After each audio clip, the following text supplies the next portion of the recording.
as Dr. O. What you don't know is I don't actually have my doctorate yet. It is currently with all the readers for my dissertation, but so not yet. You don't get to call me that yet. And actually, it's okay if you don't ever call me doctor. We're good. So Mark and I are team teaching. He is looking at the final lap, looking forward and the ending life well.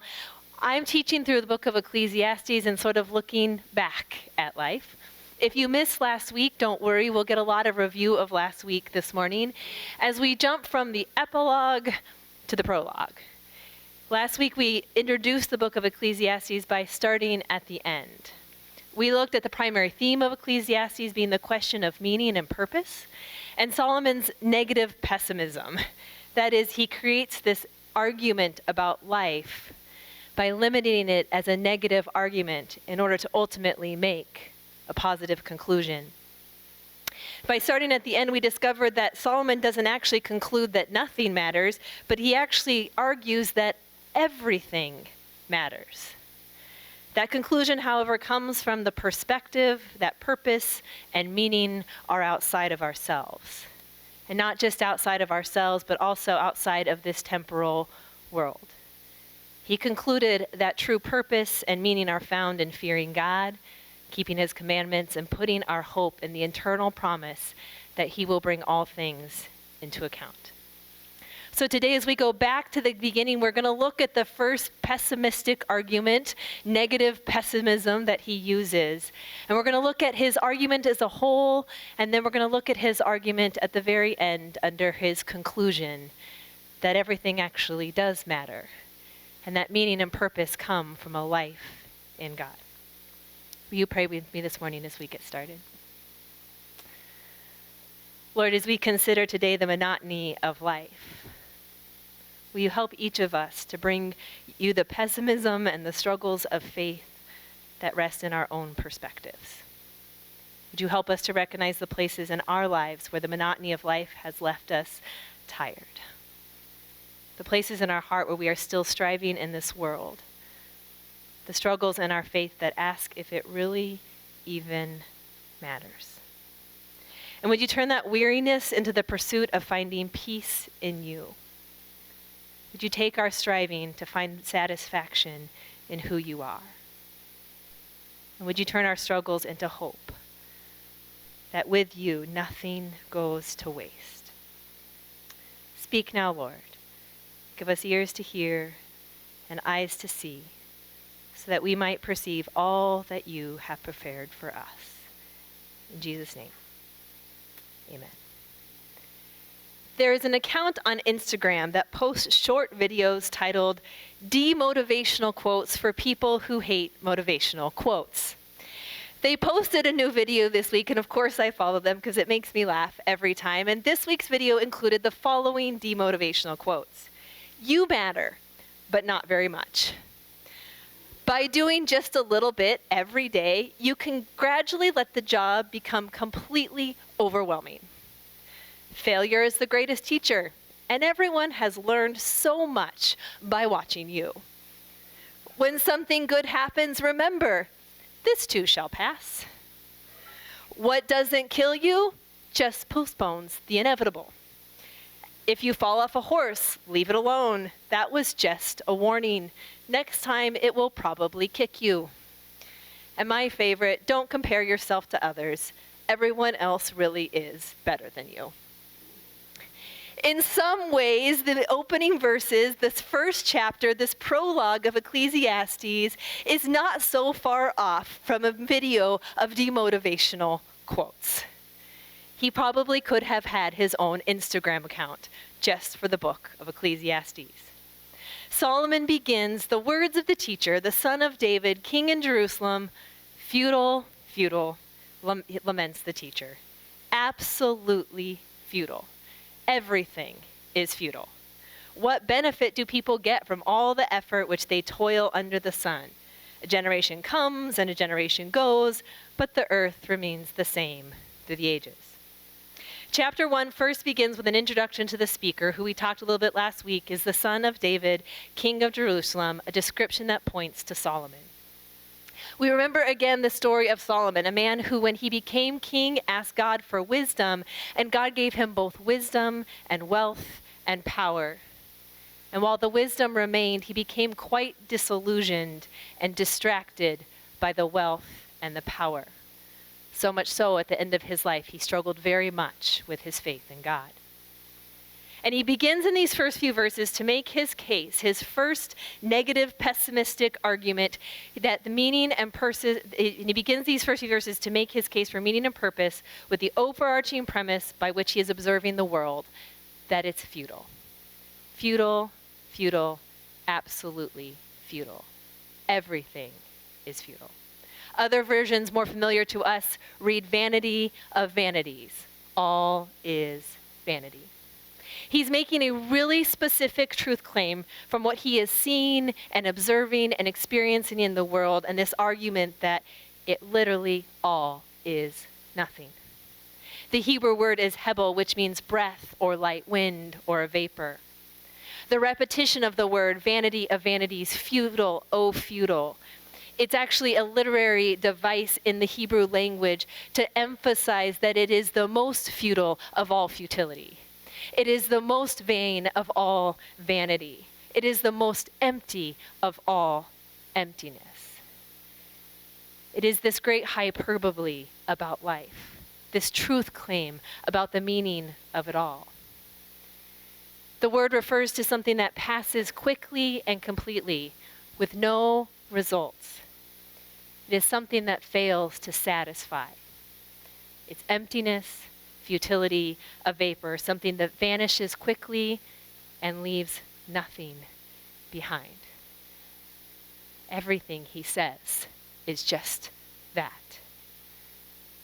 It is a word that is applied to the idols in the Old Testament.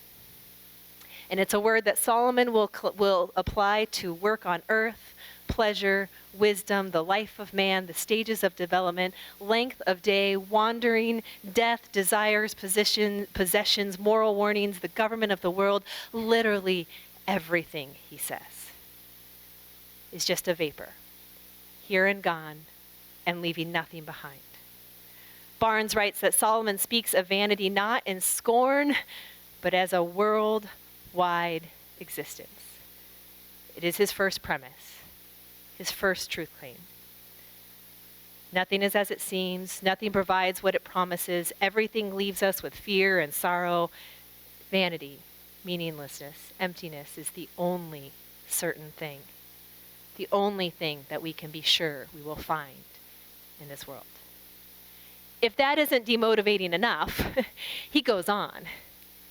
Not only does he give us this first verse, this premise in which he is making this claim, this truth claim he's making, this conclusion that everything is futile, he gives us a very specific place that he's drawing it from, a very limited perspective. He's saying under the sun. We talked last week that he uses this phrase a lot throughout the book, and it's really to give us a very specific understanding of what it is that he's drawing from. He's making this truth claim, and he's drawing it from this very specific perspective, and it's what happens between the heavens and the firmament. Here, the earth, the temporal. The arguments he makes are bound to what can be discovered, discerned, and decided when all we have is what exists between the ground and the sky. He's basically saying, yes, the world is your oyster, but don't expect to find any pearls. That is what is so powerful about the words here. He's not speaking for himself alone. He literally is speaking from a viewpoint that affects all of humanity. No matter what you believe, no matter what God you serve, there is a truth about what happens between the sky and the earth, under the sun on this earth. It is not just secularism. It's a reality that life on earth is hard for everyone. And everyone at some time will have a moment where they wonder, what does it all mean? Does it even matter? Is it all just vanity? And then we get right away in these first 2 verses of the chapter, the first 4 verses of the chapter, his first argument that he's going to make about man's purpose and work here on earth. Based on everything that is seen and experienced under the sun, based on his claim that everything is meaningless and a vapor, that there is that we are here one moment and gone the next, he draws 4 immediate conclusions. He concludes first that there is no permanent gain, no lasting impact for what man does in this life. He says, what does man gain for all of his toil? It is important to realize that all of his toil is not specifically talking about work in terms of our jobs. He talks about that later. Don't worry, we'll get there. If you're like, meaningless, oh meaningless, let's talk about my job. Don't worry, we'll get there. But what he's talking about here is really all of the works of man on earth. He's using this word in a very literal sense for all of the activities of life. What is implied here is all of man's endeavors, everything he might work towards or seek after, both the daily requirements of life and all of the potential things we might pursue. And he's literally asking, why does man even bother doing what he does? What's the point? Because from what he can see, there is no lasting benefit. That word benefit in the Hebrew, it's a concept that is not just about immediate reward. It's not about just the immediate thing we get out of the work that we do. It's not that paycheck that we get right away. It's not the satisfaction we get out of accomplishing something right away. It is this idea of an advantage above an advantage. A profound and lasting reason to do what we do. There's a common phrase when people talk about finding your meaning. Have you ever had someone say, you just got to know your why? If you know why you're doing it, you'll understand it and you'll have the motivation and you'll keep going and you'll feel your purpose. And Solomon's basically saying, there is no why. Not one that lasts anyway. Nothing that's permanent. He's leaning into the brevity of life and all the work that comes with it and saying, what's the point? Life comes with little time to enjoy the benefits anyway. We labor and have so little time to actually reap what we sow.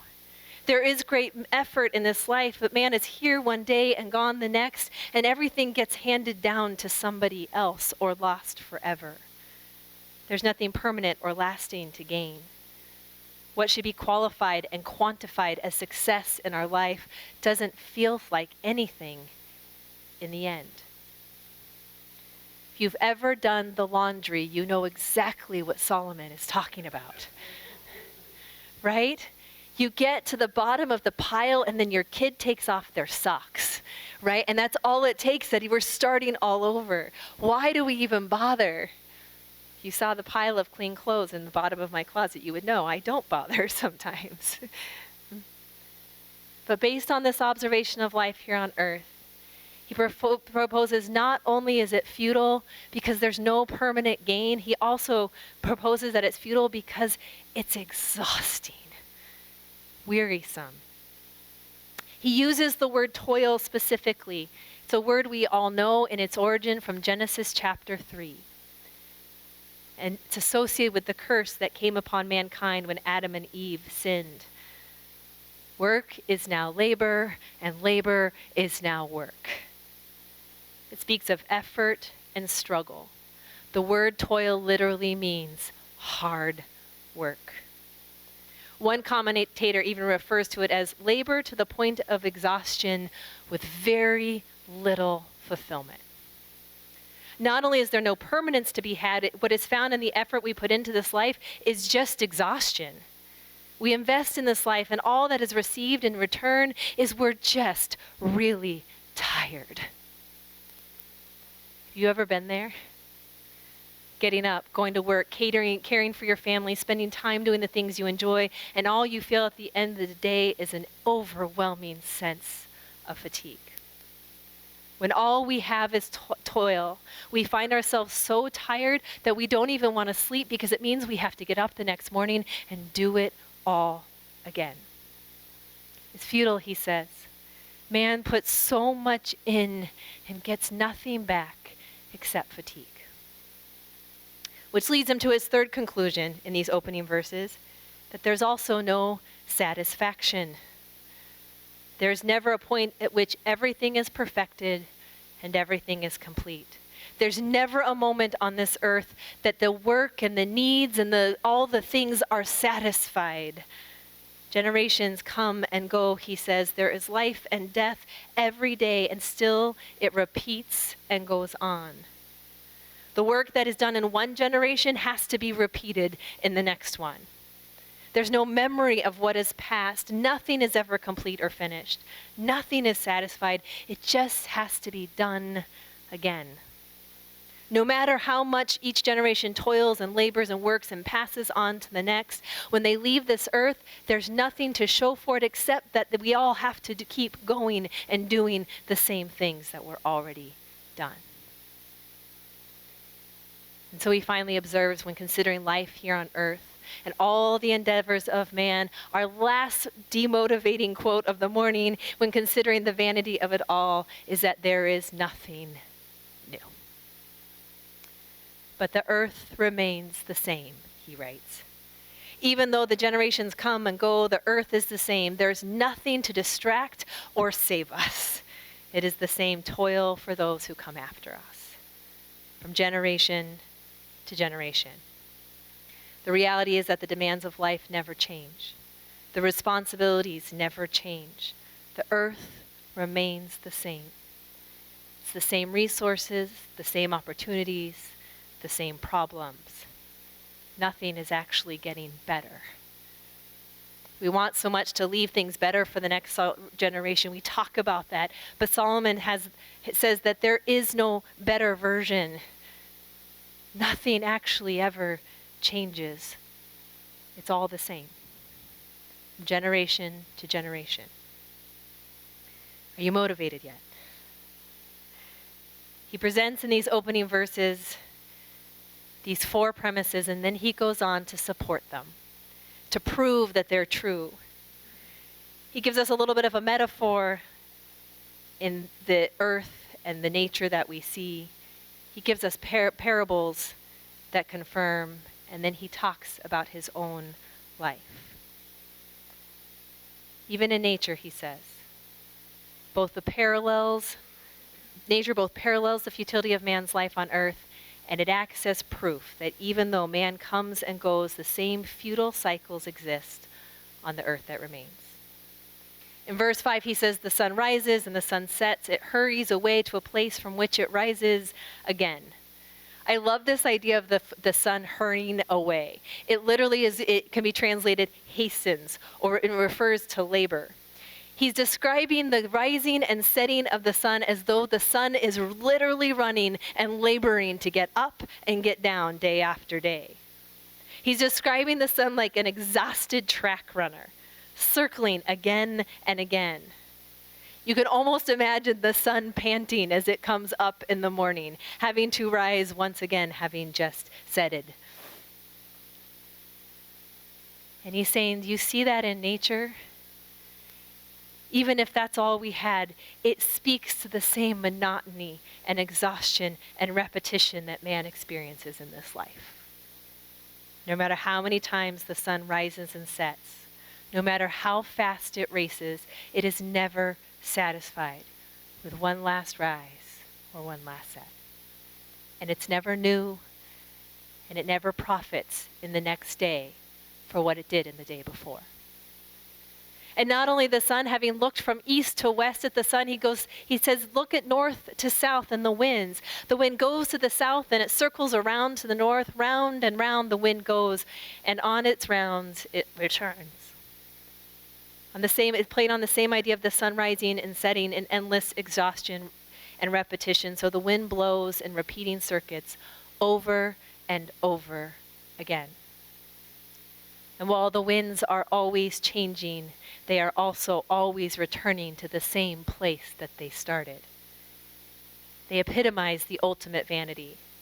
No real, genuine change. Nothing new. Nothing that can be captured or contained. Always blowing. Never satisfied. And finally, he gives us the parallel or the analogy or the existence of the streams that flow into the sea. He says all the streams flow into the sea, but the sea is not full. And to the place where the streams flow, there they will flow again. With the mystery of all the rivers flowing into the sea, but the sea is never full. And instead, the water flows out again. He's making this claim that he has made about the futility of man's life and the endless toil that leads to no significant or lasting satisfaction or meaning. It's like the continuous motion of the waters on earth. Never complete, never finished, never full. In the words of one commentator, he writes, "The sea is a bottomless pit that is never satisfied." Even with all the impressive movement of the waters, the waves and the streams and the rivers that we admire, it is never done in its work and its movement. As much as we associate movement with progress and moving forward, Solomon is saying it's not progress, it's just repetition. And even that can't be satisfied. He makes his claim about the futility of life and man's endeavors. He supports it with this visual of nature, and then he gives us the Proverbs that are so true to Solomon. He says, all this monotony is tiresome. No one can bear to describe it. Because of the monotony, because life has the perpetual repetition, all things fatigue, all things are a burden, all things are full of trouble. There's literally no words for it. The loneliness, the emptiness of life is something no one wants to talk about, he says. He's now expanding on the weariness of the world, the exhaustion. It's beyond words, he says. We keep moving to avoid having to deal with it, but it lingers on our shoulders and it wears us down. If we're honest, monotony can be one of the hardest things about life. The feeling that no matter how many times you do it, no matter how hard you work, how right you do all the things, it doesn't make a difference. We have to just keep doing it again and again. In verse 8, he says, the eye is never satisfied with seeing, nor the ear ever content with hearing. Again, there is no satisfaction under the sun. He emphasizes that there is no satisfaction in this life because what is seen and heard can be ingested to the nth degree and it still will not be enough. For two reasons. One, it's impossible to see and hear it all, so it can't ever be satisfied. And also because no matter how much we see and hear, we are never satisfied. Look at our world today. We have a constant flow of information. We can scroll for hours and clip after clip after clip of visuals and information, both the eye and the ear, hearing and seeing. And you know what they've now found out about all that constant flow of information is that it's destroying our mental health. That it is actually one of the major causes of what we're seeing, depression in children. Our brain can't process all of it that quickly and that much, and we are exhausting our brains with the flow. Solomon was ahead of his time. He knew social media was a bad idea because it doesn't satisfy. It's all a vapor. There's no amount of observation and information and ingestion of all the things of life that will ever satisfy the eyes or the ears, because they will never satisfy the ultimate longing that you have. He goes on to say, what exists now is what will be, and what has been done is what will be done. There is nothing truly new on earth. Is there anything about which someone can say, look at this, it's new, it was already done long before our time? Ironically, someone was asking this morning who invented mathematics. So if you missed that conversation, get here early next week. Those are the things we talk about early. And I was laughing. I said, that's kind of what I'm talking about tonight, because we were saying, well, Archimedes, he gets credit for it, but really it was a culmination of things of thousands of years. And I'm like, yeah, and if we go back, there was math in the beginning of time. I'm sure that people were counting wives long before we ever started counting other things. The Bible gives us cubits for the ark. Math has been around forever. No one invented it. We discovered it. We gave a name to it. We molded it into being a thing, but it always existed. There is nothing new. It looks new, but it's really the same. Life is basically an iPhone launch over and over and over again. They claim it's different, but it really looks the same. Or they claim it's different, but we've just added an extra lens to the camera. But what about Google? What did people do before Google? It was called an encyclopedia. Google isn't new. It just now is in your phone, and you don't have to go to the library and find the G section of the encyclopedia. But the information therein has always been there. We build and we build, but there is no real progression. It's the same materials put together in a different way. The same information processed in a different manner.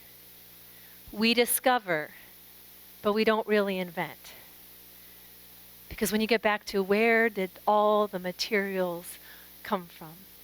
Where did the mind of man, where did that come from? What created a mind that can put these things together? Below the sun, there is nothing new. And then he finishes his proverbial conversation by saying, no one remembers the former events, nor will anyone remember the events that are yet to happen. They will not be remembered by the future generations. He goes back to the very first claim he made. There is no permanence in what we toil for. There is no eternal value. There is nothing that lasts forever. There is nothing that we benefit from forever in this life. There's no permanence or meaning. Whatever accomplishment you might know is replaced later by somebody else who did it better than you. The famous people from my childhood, my children have no clue who they are. Do you know the names of your great-grandparents? Do you know the name of their parents? Do you know what they did for a living? No one remembers. It's like the wind, here today, gone tomorrow, and it's vanity. There was an article released in the New York Times a few months ago about the fact that the current generation is not having children, and that the boomer generation and the generation just above them are dealing with a particular grief that they're starting to see because they're not ever going to be grandparents, and they are struggling with what their legacy and life means if it's not being passed on. And there is an actual grief that they're trying to treat, and what they're saying is, you got to find something outside of being a grandparent in this stage of your life that gives you meaning and purpose. Gone today, or here today and gone tomorrow. If there is no legacy, what does it mean? So he makes this assertion about man's existence. He affirms it with what we see in the natural world. He sums it up with the Proverbs that he's so good at writing, and then he turns to his own life. And he says, I, the teacher, have been king over Israel and Jerusalem. I decided to carefully and thoroughly examine all that has been accomplished on earth. I concluded, God has given people a burdensome task that keeps them occupied. I reflected on everything that is accomplished by man on earth, and I concluded everything he has accomplished is futile, like chasing the wind. What is bent cannot be straightened, and what is missing cannot be supplied. I thought to myself, I've become much wiser than any of my predecessors who ruled over Jerusalem. I have acquired much wisdom and knowledge, so I decided to discern the benefit of wisdom and knowledge over foolish behavior and ideas. However, I concluded that even this endeavor is like trying to chase the wind. For with great wisdom comes great frustration. Whoever increases his knowledge merely increases his heartache. He turns to his own life, his own observations. What's interesting about the language that Solomon uses here is it's the language of experimentation. He's literally saying, I looked in the archives. I did all the research. I turned to the wisdom, all the wisdom I could find, and then I personally experimented with all of these things. What mattered, what didn't matter, what was wisdom, what was foolishness. I looked at it all for you, and still I conclude that all the endeavors of man are futile. Solomon had access to all the information. He had all the knowledge and wisdom that God had given. He had power and wealth. He literally experimented with everything that life has to offer. And he says, I've looked at man's accomplishments. I've experienced all the power. I've experimented with pleasure and all the pursuits that one can have in this life. I've literally looked at this all on your behalf, and I've concluded it's vanity.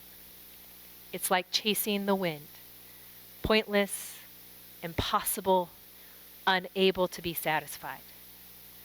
He says, I found that there were things that were crooked and things that were missing in my understanding in the world, and the general brokenness, I couldn't make it straight.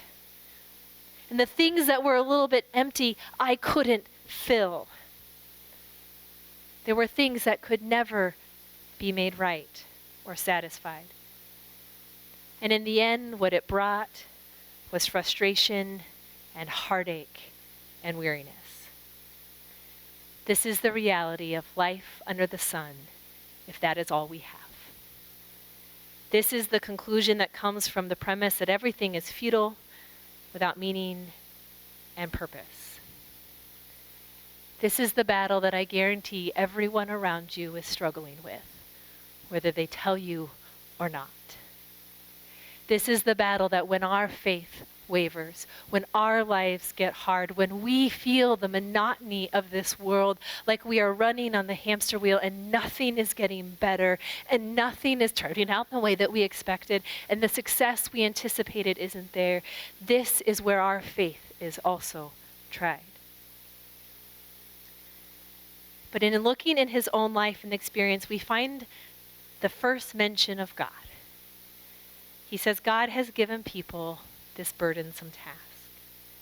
The task that he speaks of is the task of carefully examining all that has been accomplished, seeking out meaning, looking for purpose and fulfillment.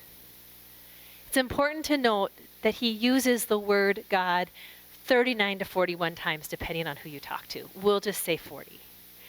But he uses the word God 40 times. So when people try to tell you that the book of Ecclesiastes is about life without God, it's not. Because he mentions God, but he mentions God very specifically. He uses the word Elohim. He doesn't use Jehovah, he doesn't use Yahweh, which are the words and names of God associated with the covenant God, the God specific of Israel. He uses the word Elohim, which is the God that they use for all the gods. It is the word that was used to anyone who is searching what matters, what means something, and he's speaking to all men, all of humankind, to everyone. This is the God that you're searching for. And he never asks if God exists. He speaks of God as one who exists. What he's ultimately asking in these verses is, does God matter? Does it make a difference that there is Elohim? And he's saying that Elohim, that God has given us this burden of asking this question about life. To seek out the meaning of its purpose, of its fulfillment, to seek out where satisfaction is found. Many great men that we know who argue for the existence of God found him in this exact way. C.S. Lewis, Lee Strobel, Josh McDowell. In their attempt to make sense of this life and this world that felt empty and grievous, they discovered There has to be something more. It has to be outside of me, and it has to be above the sun. Blaise Pascal talked often about how man distracts himself with the things of this world. But when everything slows down and he is forced to deal with the hard things of life, or to look back on life, that is when man will find God. Which brings us to the epilogue. He's given us the literary pessimism. He's given us the negative argument so that we can find the true meaning of life. Where does satisfaction come from? Is there any gain outside of that quick paycheck that you might get? Is there meaning in our effort? Will we be remembered?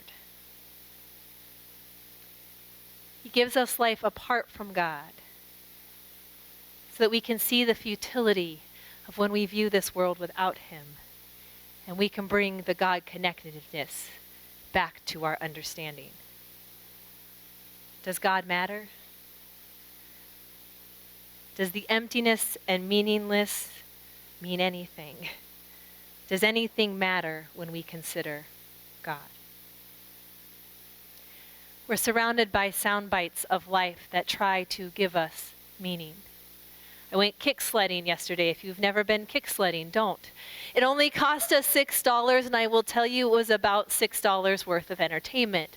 It was super fun at first until you had to kick into the wind and then turn around and come back with the wind and go back into the wind. We went for a walk instead. But I posted on Facebook my kick sledding pictures, the 3 minutes that we were having fun. And if you didn't know any better, you would think that that is the soundbite and the meaning and the purpose. And there was this great moment in my life when all reality that it was just a soundbite. It was just a moment. And it was fleeting. But the minute we bring God into the equation, the soundbites become so much bigger.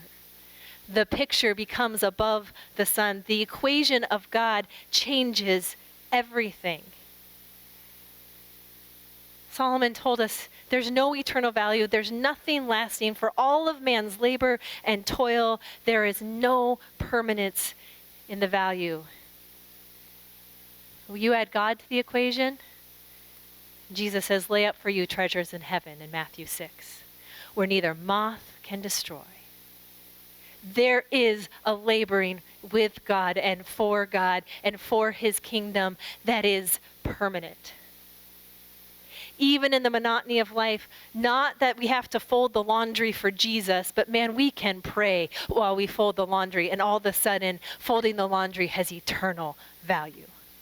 That is life with God, even the most monotonous task. Checking out your groceries in the grocery store might turn into you loving on another human being that has eternal value. Colossians 3:17 says, whatever you do in word or deed, do everything in the name of the Lord Jesus, giving thanks to God the Father through him.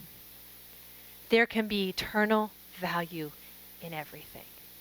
Not that we have to agonize whether we'll have Cheerios or oatmeal for breakfast, but that we can take the monotony of life and turn it towards God and turn every deed towards him in gratitude and love, and it will have eternal purpose and value. We can live in the awestruck wonder of his mercy and grace and sow into eternity simply by giving the same for those who are around us. We are surrounded by people exhausted by the emptiness of this life, who need to know that there is something more. 1 Timothy says, as for the rich in this present age, charge them not to be haughty, nor to set their hopes on the uncertainty of riches, but on God, who richly provides us with everything to enjoy. They are to do good, to be rich in good works, to be generous and ready to share. Even the rich can use what they have for the Lord. And I would argue we are all rich in something. There is something that God has given you that he says, use it for eternal value. And even the things that are hard, even the true toil of this life, he says, all things work together for good for those who are in Christ. Even the things we don't see this side of eternity as having value, in him he will work it for his purpose. Solomon says it's all just exhausting, and it is without God. But you put him into the equation, and all of a sudden we have Matthew 11:28. Come to me, all who labor and are heavy laden, and I will give you rest. Fear God and keep his commandments, Solomon tells us. This is not a heavy burden. In fact, it is the opposite. Coming to him, fearing him, living life in him actually makes us lighter. It is the one thing we can carry and not grow weary. Hebrews 4:9 says, there remains then a Sabbath rest for the people of God. Anyone who enters into God's rest also rests from their works, just as God did from his. Let us therefore make every effort to enter his rest. Are you tired? Solomon's saying if all you're living for is this world, you're gonna be tired. But man, we have an eternal rest that we can enter into by turning to the Lord.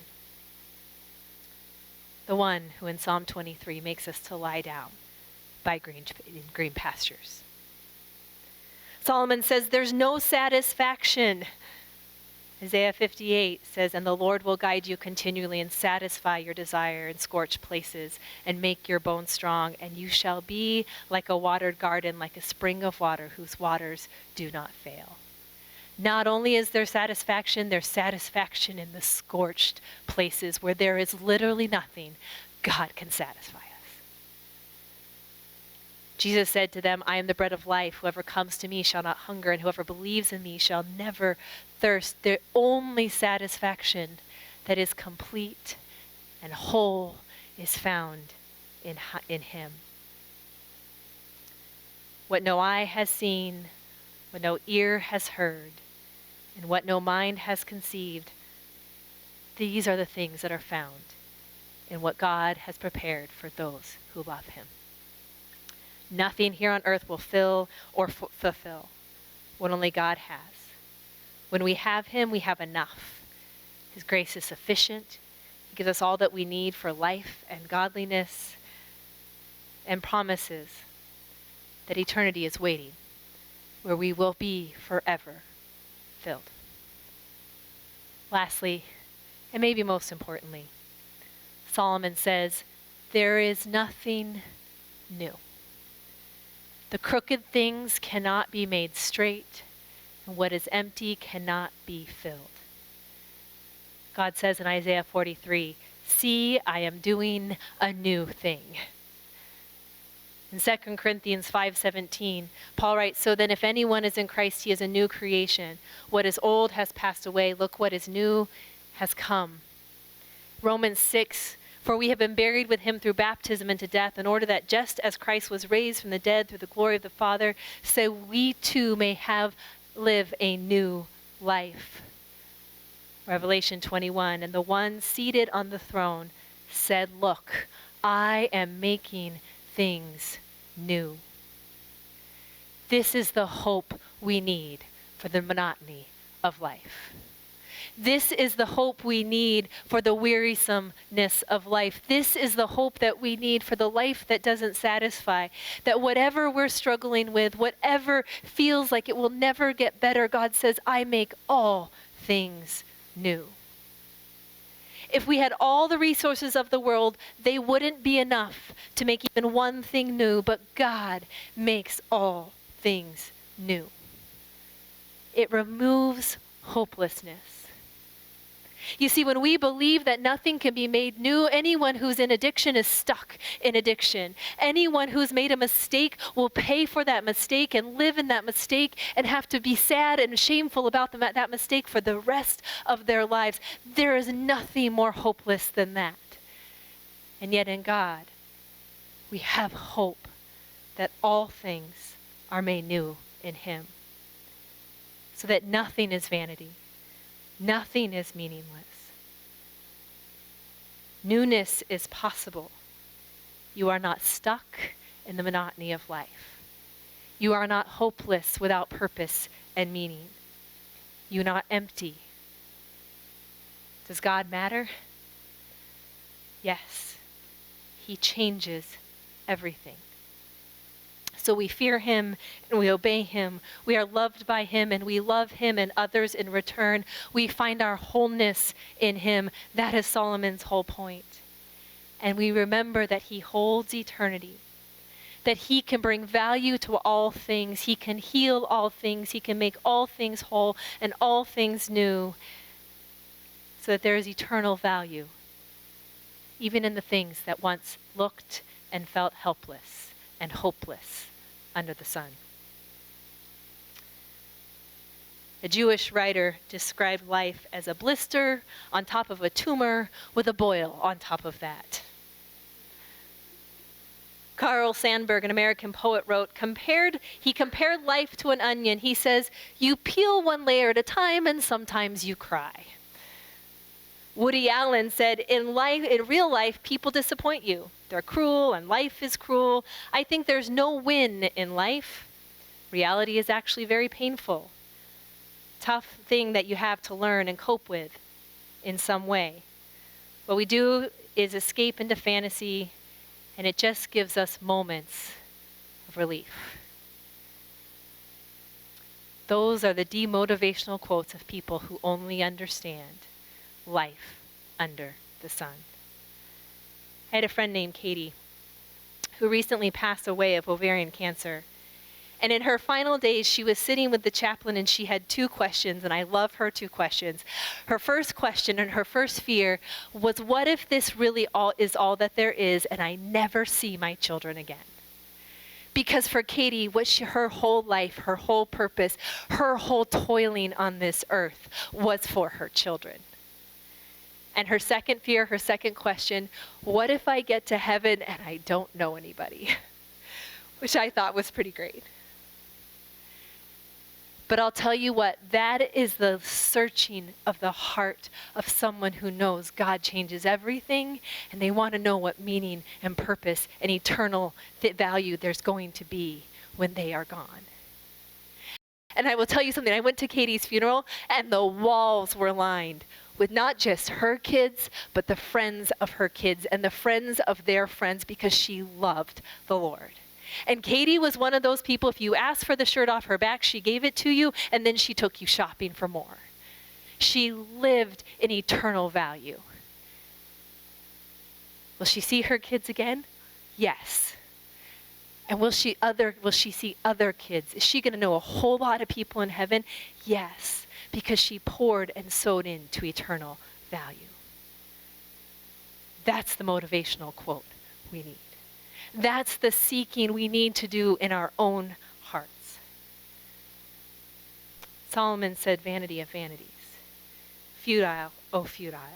Meaningless, oh meaningless. Nothing is of substance. But that was the prologue. And then he said, but God. But meaning and purpose. But God. Where have you removed God from the dialogue of your life? Where do you need to speak the prologue out and the epilogue in? Where are the places where your wholeness, your meaning, your satisfaction are seeking to be found in other places? Where do you need to turn to God this morning to make crooked, straight, and empty places filled? We're still going to toil and struggle under the sun, but it will not be for nothing. I couldn't tell you the names of my great-grandparents, first and last, but I can tell you one name, Warren. I don't even know his last name. He was the stepfather of my stepfather. someone who came into my life because somebody loved me, he loved me as well. I believe to this day that I am a Christian, that I know the Lord because Warren prayed for me. Warren met me when I was 8 years old, and he told my mom that I was his favorite. I still hang my hat that I was Warren's favorite. But I know that man prayed for me. He knew the Lord. He loved Jesus. And somewhere along the way, while he was folding his socks, he prayed that I would know Jesus too. Everything matters. Even the monotony of life can find purpose and meaning and hope when we live it for the Lord. Will you pray with me? Lord, I just pray that you would come first and heal us. The spaces in our life that the monotony has made us tired. The empty places that we have grown to believe there is no hope for. Turn them to you this morning. Make the crooked straight.